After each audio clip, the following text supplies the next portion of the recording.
किसन और 2 घड़े। किसन और 2 घड़े। एक गांव में एक किसान रहता था। वह रोज सुबह सुबह उठकर दूर झरने से साफ पानी लेने जाया करता था।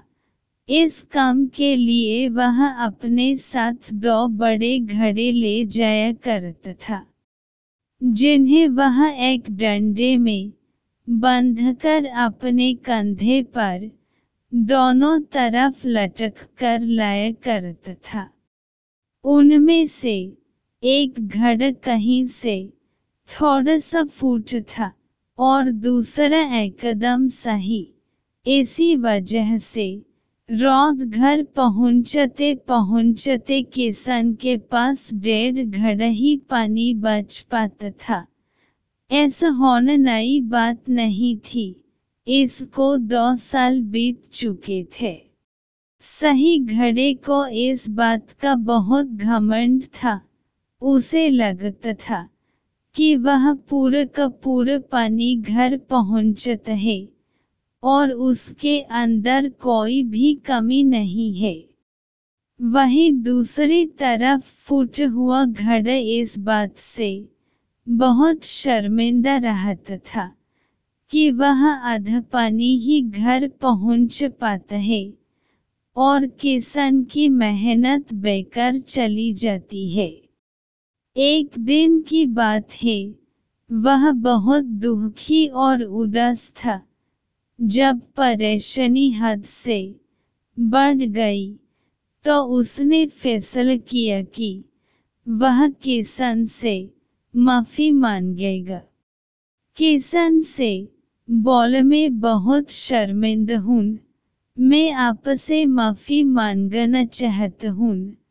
तो किसान ने पूछा, भाई तुम किस बात से शर्मिंदा हो? छोटे घड़े ने दुखी होते हुए कहा, शायद आप नहीं जानते हैं, मैं एक जगह से फूटा हुआ हूँ।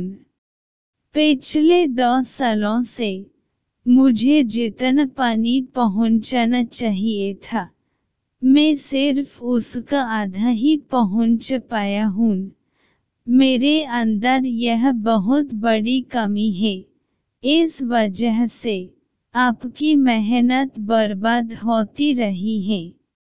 किसान को घड़े की बात सुनकर बहुत दुख हुआ और बोला, इतना परेशान होना भी ठीक नहीं है। चलो तुम्हारी उदासी दूर करते हैं।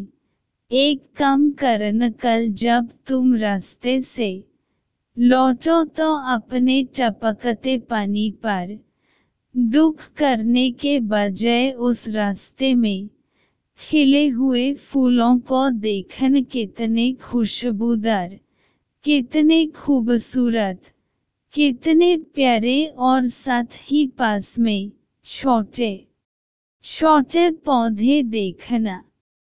घड़े ने किसान की बातें मानने का फैसला किया। रास्ते भर सुंदर फूलों का देखता हुआ आया। ऐसा करने से उसकी उदासी थोड़ा कम हुई, पर घर पहुंचते पहुंचते उसके अंदर से आधा पानी गिर चुका था।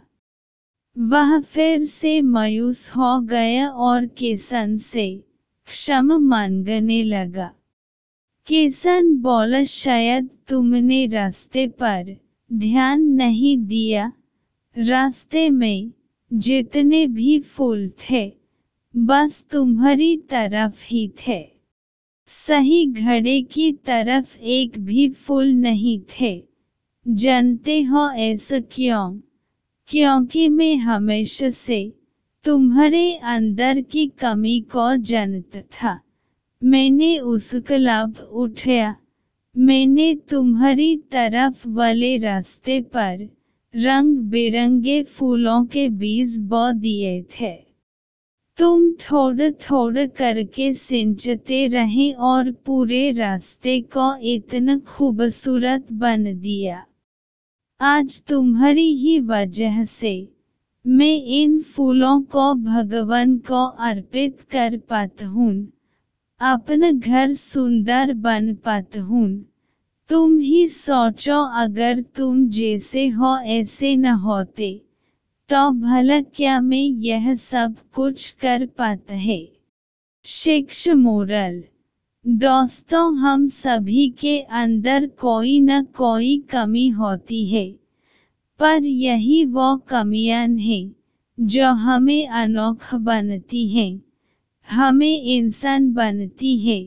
उस किसान की तरह हमें भी हर किसी को जैसा है वैसे ही स्वीकार करना चाहिए।